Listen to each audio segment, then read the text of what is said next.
Before we start today, every story that you hear today represents hundreds of large and small decisions, what to cover, what to verify, and how to tell the truth with fairness and clarity. During our June Giving Drive, we're inviting listeners who value that work to help sustain it. If World has become part of your daily routine, I hope you consider a gift today. WNG.org/donate.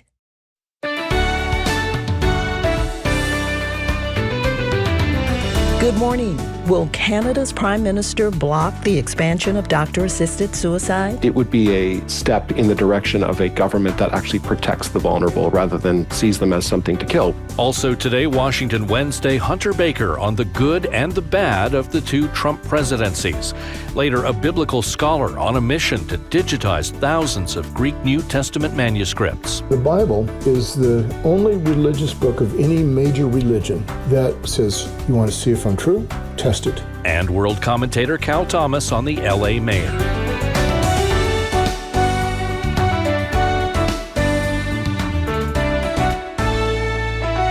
It's Wednesday, June 3rd. This is The World and Everything in It from listener-supported World Radio. I'm Myrna Brown. And I'm Nick Eicher. Good morning. Up next, Kent Covington with today's news. On Capitol Hill, Secretary of State Marco Rubio defended the Trump administration's Iran strategy on Tuesday.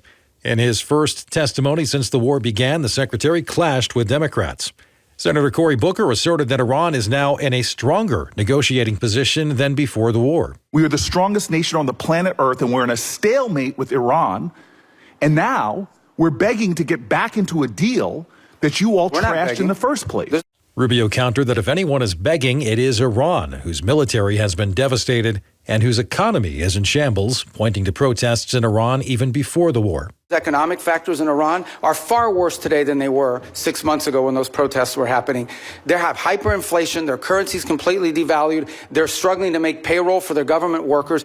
He added that U.S. negotiators see Iran's new supreme leader, Mojtaba Khamenei, as increasingly engaged in talks through writing and intermediaries.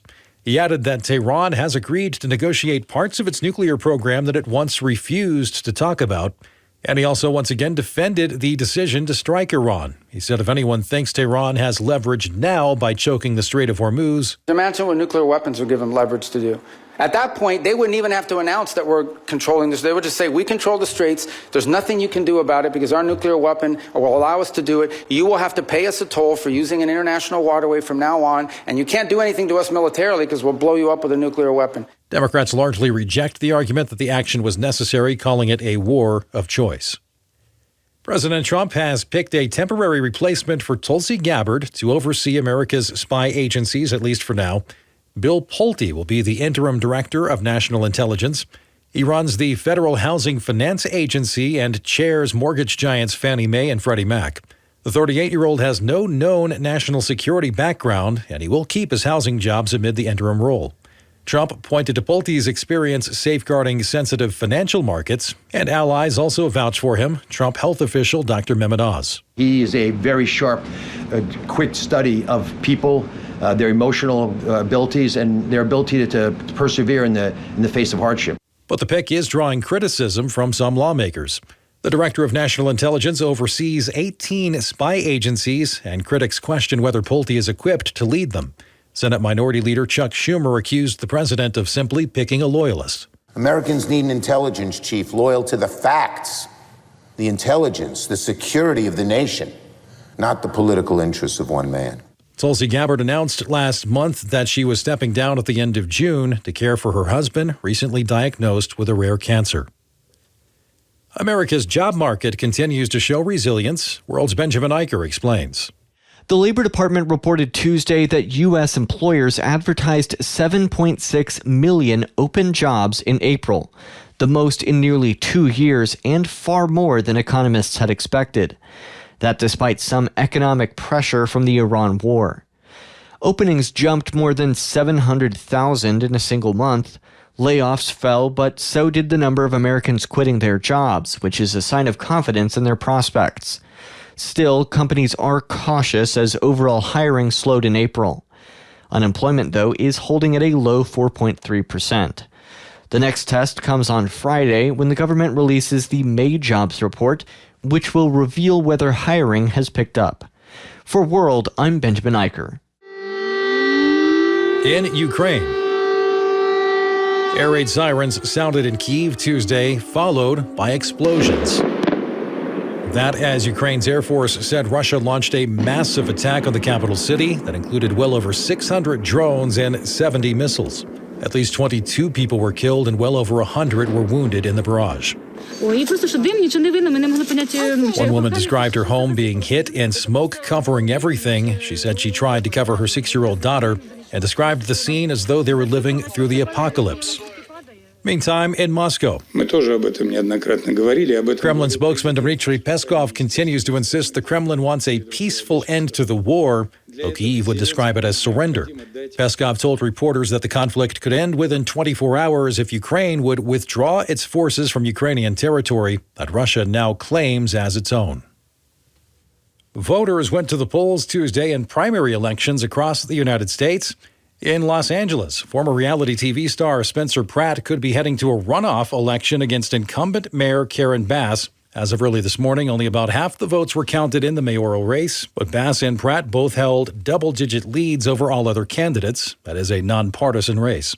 Leading up to the vote, Bass had touted what she claimed was a reduction in homelessness in the city, but Pratt pushed back. There has not been a reduction in one homeless person. Actually, there's been an increase of naked drug addict zombies in front of every kid's playground, every kid's school, every coffee shop. And in the race for California governor, Republican Steve Hilton and Democratic State Attorney General Javier Becerra held healthy leads over the rest of the field. In both races, the top 2 vote-getters, regardless of party, advanced to a head-to-head matchup in November. The night's biggest surprise came in Iowa. Republicans there picked political newcomer Zach Lawn for governor in an upset over Congressman Randy Feenstra, who had been favored. And Iowa Democrats nominated Paralympic gold medalist Josh Turek for U.S. Senate.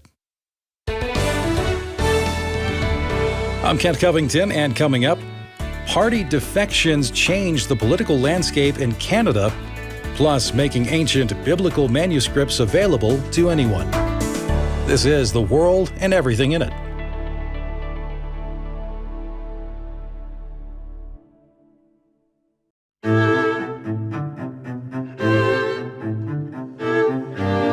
It's Wednesday, the 3rd of June. Glad to have you along for today's edition of The World and Everything in It. Good morning. I'm Myrna Brown. And I'm Nick Eicher. First up, Washington Wednesday. President Trump is nearing the midpoint of his second term. Voters are already preparing their report cards as midterm elections approach, and so we are clearly far enough along to begin asking the larger question: what has the Trump presidency actually accomplished? A provocative new paper was presented to a Washington think tank this week. Its conclusion may surprise both Trump's critics and his supporters. The author argues that Trump's most important achievement was not a tax cut, a trade policy, or even a Supreme Court appointment.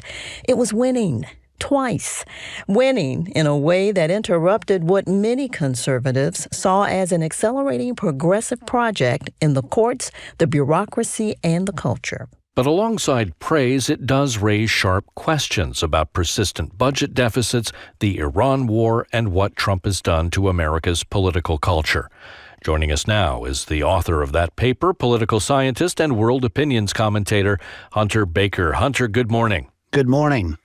Well, Hunter, as we mentioned, you argue President Trump's greatest accomplishment was winning and winning against long odds, but Republicans have won presidential elections before. Ronald Reagan won, George W. Bush won. What was uniquely Trump about his victories? What did they interrupt that a more conventional Republican presidency probably would not have interrupted? In my view, things stood in a different kind of a place with Barack Obama as president for 8 years.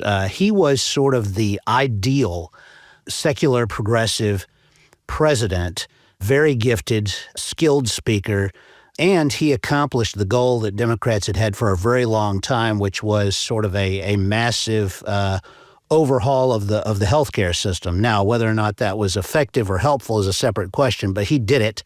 And that's what Democrats had wanted. And but there were other things, right? So there was he got rid of Don't Ask, Don't Tell with gays in the military. We had the Obergefell decision occur during his presidency, of which he was supportive. We had sort of the tacit approval of the legalization of marijuana across the country. And maybe on this podcast, I think I've said that the scent of marijuana in our cities is the scent of American decline. And, sort of that early approval of the sort of things that we saw with transgenderism. So we saw what I would argue was sort of a progressive juggernaut politically and culturally building.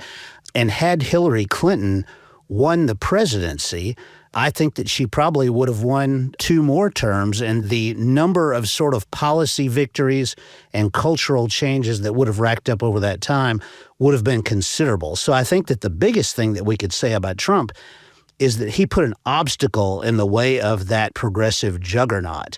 And really probably protected a lot of institutions, including Christian institutions, from potential fallout over Obergefell. Hunter, for many conservatives, the defining argument for Trump, especially in the first administration, was the courts. I mean, to the point that critics would mock Trump supporters with the phrase, you've heard this before, but Gorsuch, kind of a shorthand way of saying conservatives were willing to overlook almost anything because of the courts.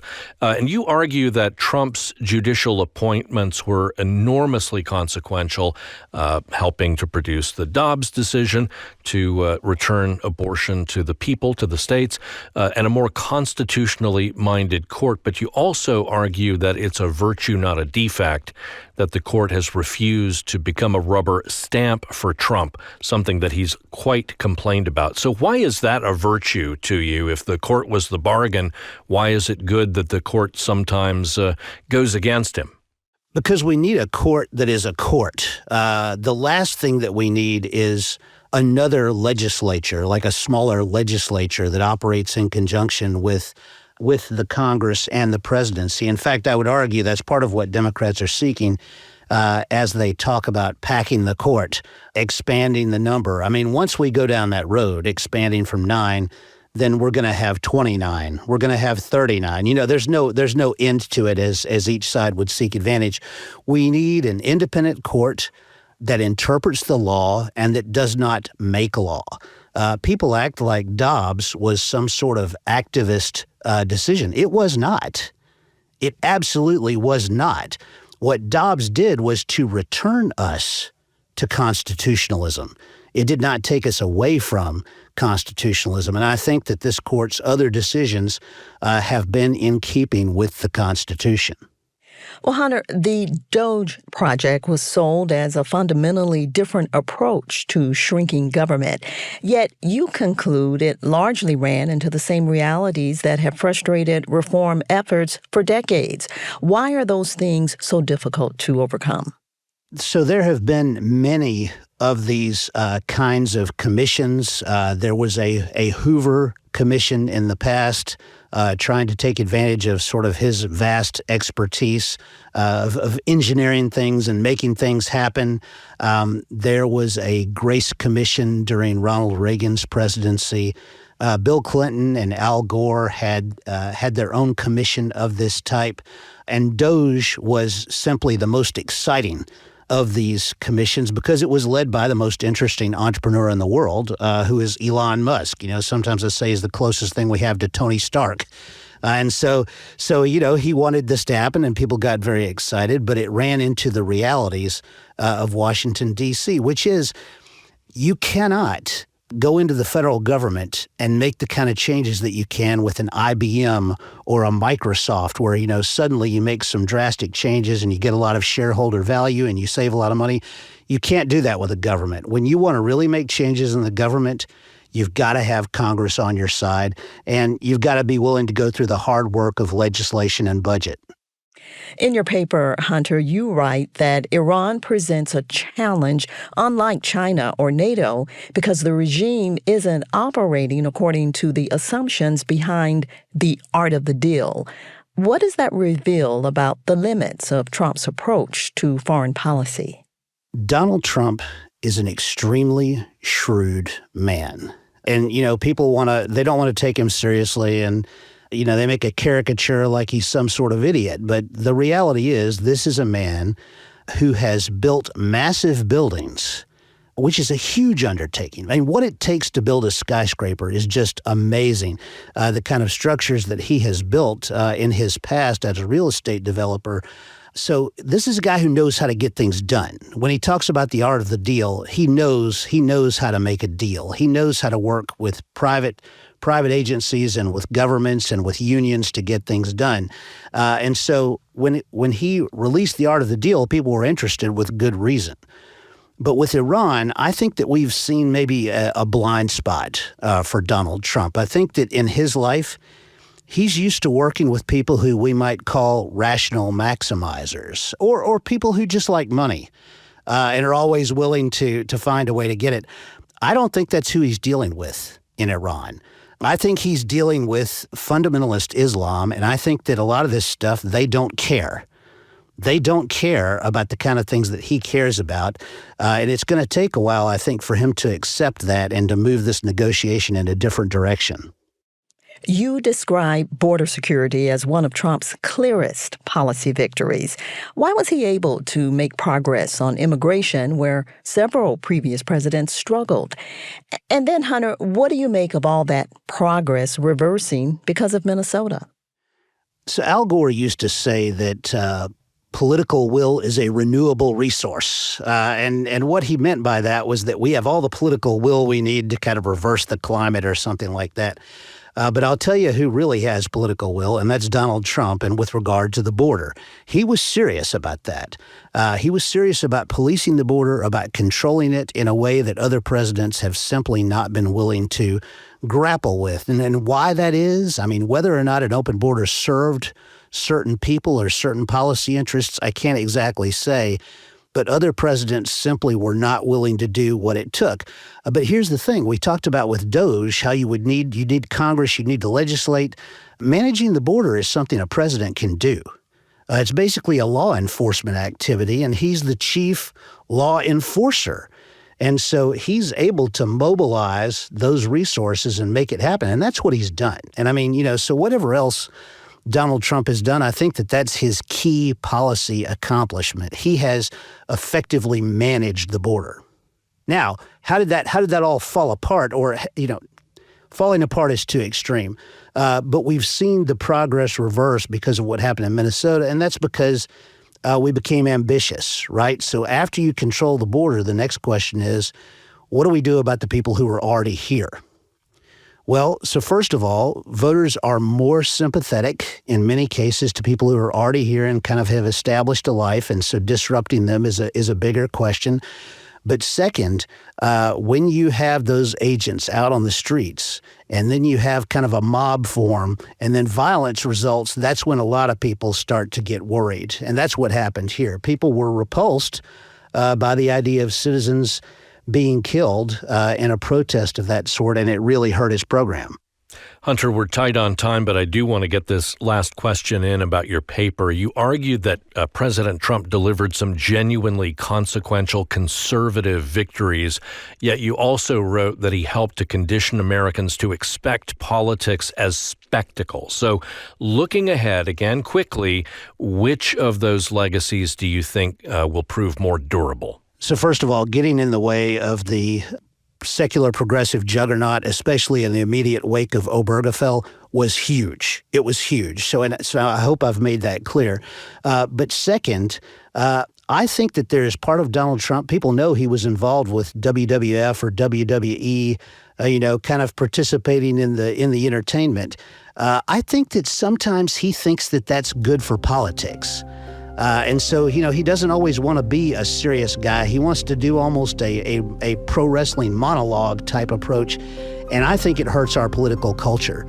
I think people need to see our president as a sober and serious person. And he gives in too often to not maintaining that standard. Hunter Baker is provost at North Greenville University. He's a world opinions commentator and our resident scholar of the American political scene. Hunter, thanks so much. Thank you.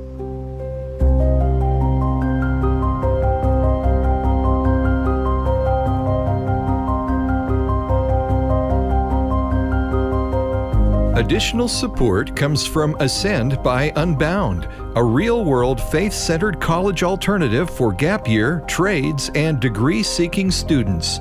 More at beunbound.us/world. From Asbury University, committed to the formation of students through discipleship, calling, and career preparation. asbury.edu. And from Nuggets of Wisdom, digital homeschool curriculum, unit studies, and educational resources for growing minds. nuggets-of-wisdom.com. Coming up next on The World and Everything in It, World Tour. Canadian Prime Minister Mark Carney now has a majority in Parliament after a rush of elections and 5 lawmakers switched to his party. I'm very happy to be the newest member of our new Liberal government. Marilyn Gladue, an Ontario MP, is the latest Conservative to join Carney's Liberal Party. She says Carney is the global leader Canada needs to address uncertainties from American tariffs and make her country more resilient. He's invited me to bring my experience, my talents, and my views into the large Liberal tent, and I think that will have a better effect inside than it will outside. Her former party is known for trying to balance budgets and build Canada's energy infrastructure. The Liberal Party usually implements social programs like universal health care and pro-LGBT policies. Party switching has happened before, but this latest series of defections to the Liberal Party has shocked many people. There are a lot of questions about the sincerity of motivations for the MPs who did this. Peter Copeland is Deputy Director of Domestic Policy at the Macdonald Laurier Institute, a nonpartisan Canadian think tank. From evidence, cited in media that there were fairly aggressive lobbying tactics by the Liberal Party and staff to court floor crossers. Copeland says some defectors like Gladue have been known as the more conservative members within the Conservative Party. He also says some Conservative Party lawmakers have found the governing style of party leader Pierre Poilievre too aggressive. In April, the Liberal Party won 3 federal by-elections. Now it holds 174 of 343 seats in the House of Commons.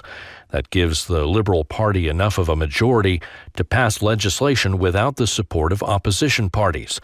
A report released by Canada-based Nanos Research early last month found Canadians' top 3 concerns are the economy, inflation, and Canada's relation with the U.S.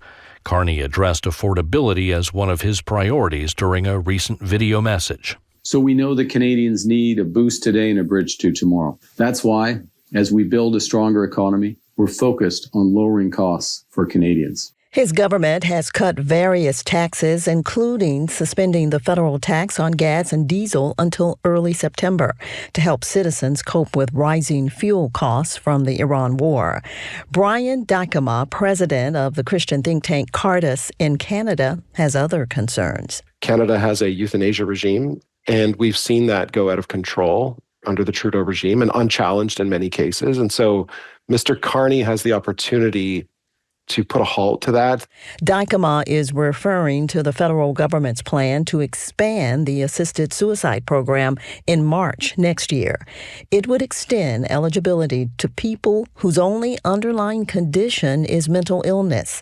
He believes Carney, who is a practicing Catholic, should stop the expansion. Because it would save, thousands of lives. And it would be a step in the direction of a government that actually protects the vulnerable rather than just sees them as something to jettison or something to kill.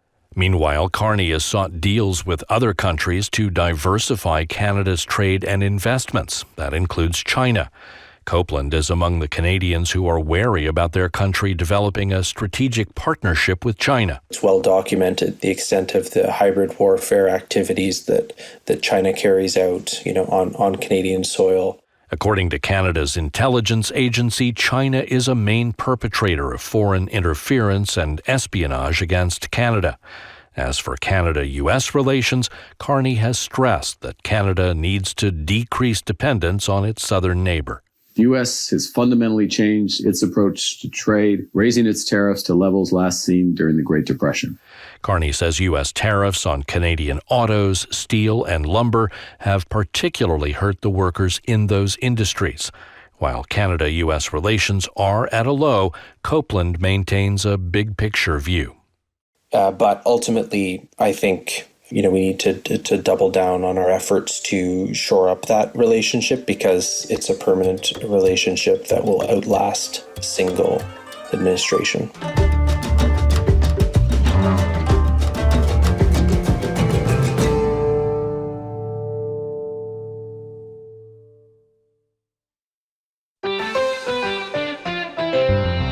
A United Airlines flight headed from New Jersey to Spain made an unexpected return trip before it even got past Nova Scotia. About 90 minutes in, flight attendants got on the PA with an urgent message: turn off all Bluetooth devices immediately. The warnings continued. Eventually, pilots declared an emergency and headed back to Jersey. Back on the ground, passengers were escorted off the plane. Security crews conducted a full sweep, all because of a bomb threat, or at least what appeared to be one. Turns out the signal wasn't an actual threat at all. Authorities say a teenager had renamed his Bluetooth speaker Bomb. A reminder, if you're going to rename your peripherals, the safer choice is Tiny Bag of Pretzels. It's the world and everything in it.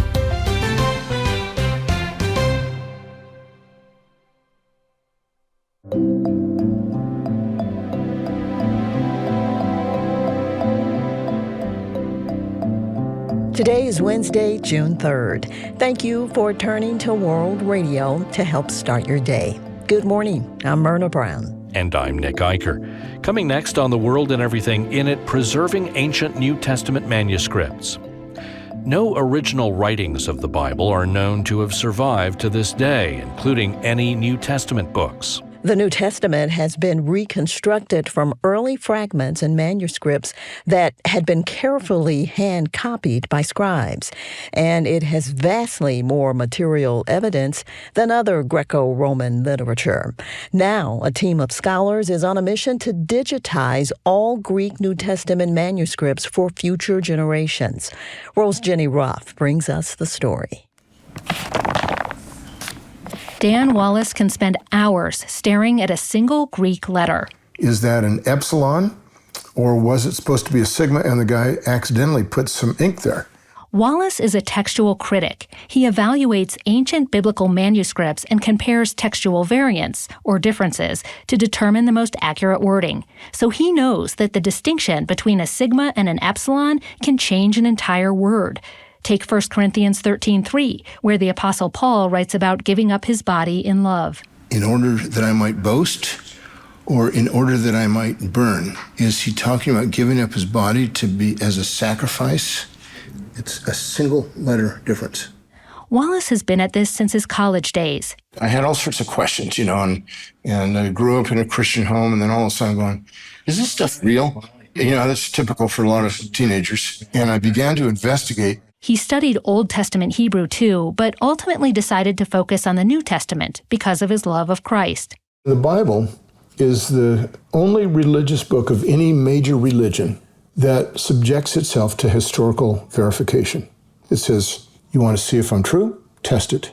At the Center for the Study of New Testament Manuscripts in Plano, Texas, Wallace opens a text called the Novum Testamentum Graecum. It's written in Koine Greek, the original dialect. It dates to 1751. So, this is J.J. Wettstein. Wallace is careful not to touch the ink on the pages. With a pencil, he points to a verse that textual critics have squawked about for centuries. And here, you get to 1 Timothy 3.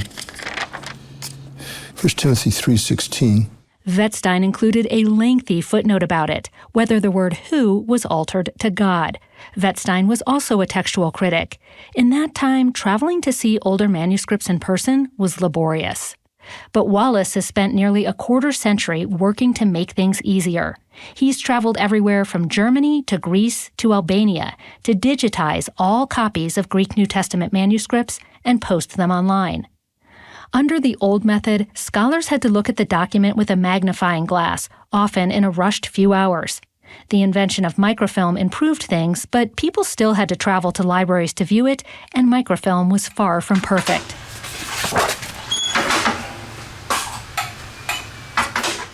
Today, under the direction of Wallace, his team at the nonprofit center uses state-of-the-art technology to photograph fragments of papyrus, parchment, and paper.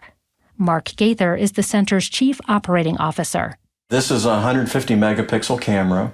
We want to make sure that we're capturing the manuscript as it really is, and so that's part of the lighting here as well. This is 5,000 Kelvin lighting, which mimics sunlight. Easy online access means teams of scholars can debate together. Because no manuscript, two manuscripts are the same, because people make mistakes. As they're copying one manuscript over, we're fallible, so what happens is we'll skip a word, or we'll duplicate a word, or there might be misspellings. Dan Wallace sees the little errors as the equivalent of typos. As time goes on, you think of the New Testament as kind of like a snowball rolling downhill. It's going to pick up some alien elements, some twigs and leaves and things like that, maybe a couple of raccoons, who knows. So it's got some stuff in there that it shouldn't have. And at the same time, maybe some of the snow has fallen off. The more serious errors, the raccoons, tend to center on passages that appear in some early manuscripts but are missing from others, like the story of the woman caught in adultery in the Gospel of John. That's probably the most disputed passage that people absolutely love, and most textual scholars say it's not original. Wallace adds that most of the English translations today are exceptional, and they note a few of the differences in the margins or in a footnote. He also adds, there is not a single doctrine that is different because of these new translations. A scribe once noted that the hand that copied the manuscript will rot in the grave, but the words will stand until the fullness of time. Wallace says that's the motto of his center. We are following in the great train of these scribes, to continue to preserve the Word of God for future generations. It's helping scholars to get back to the original wording in every place where they are unsure. So far, the center has digitized about 20% of all the known Greek New Testament manuscripts. It has thousands more to go, plus whatever archaeologists continue to dig up. Reporting for World, I'm Jenny Ruff in Plano, Texas.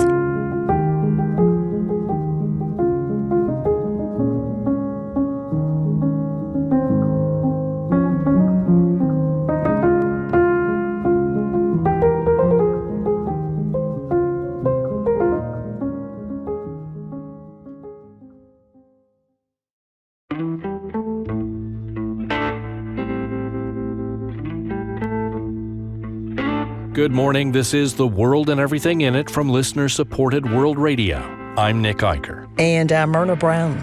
How much failure will voters tolerate before they demand something different? That question is not unique to Los Angeles, but few cities have put it on display more clearly. World commentator Cal Thomas reflects on the city's mayor, the challenges facing America's second largest city, and the surprising durability of political failure. Politics is the only profession of which I'm aware in which competence does not seem to matter.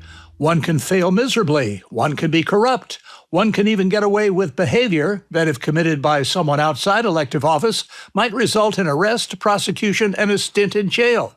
Which brings me to Los Angeles Mayor Karen Bass.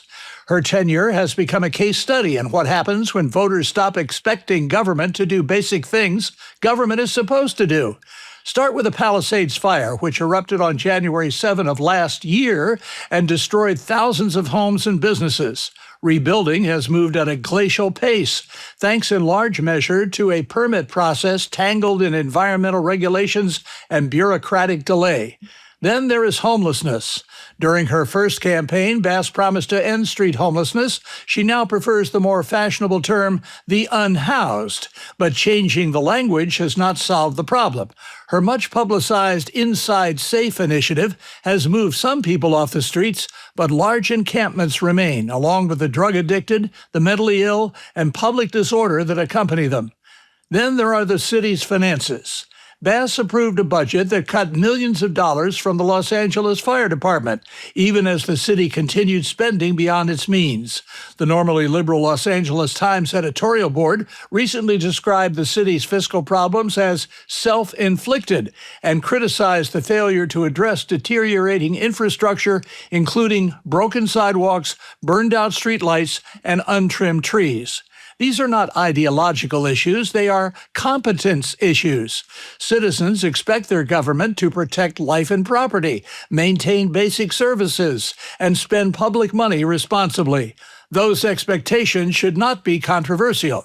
One measure of how dissatisfied many Angelenos have become is that they have begun looking outside the traditional political class for alternatives.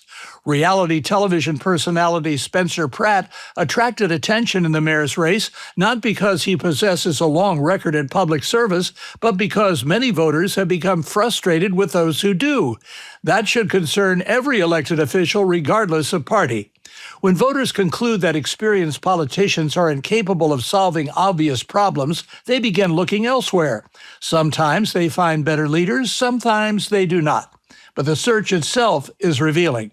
The real story in Los Angeles is not insurgent candidacies. The real story is that after years of homelessness, bureaucratic dysfunction, fiscal problems, and a painfully slow recovery from disaster, so many voters have become willing to consider something drastically different. That is not primarily a commentary on anyone but Karen Bass. For World, I'm Cal Thomas.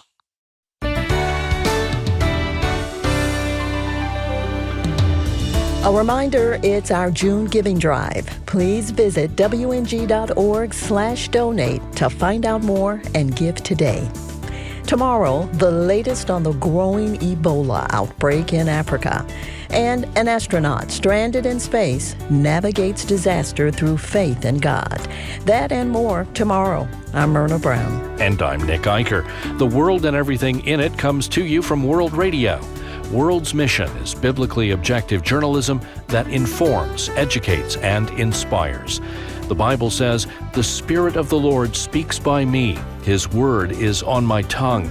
The God of Israel has spoken. The Rock of Israel has said to me, when one rules justly over men, ruling in the fear of God, he dawns on them like the morning light, like the sun shining forth on a cloudless morning, like rain that makes grass to sprout from the earth." Verses 2 through 4 of 2 Samuel 23. Go now in grace and peace.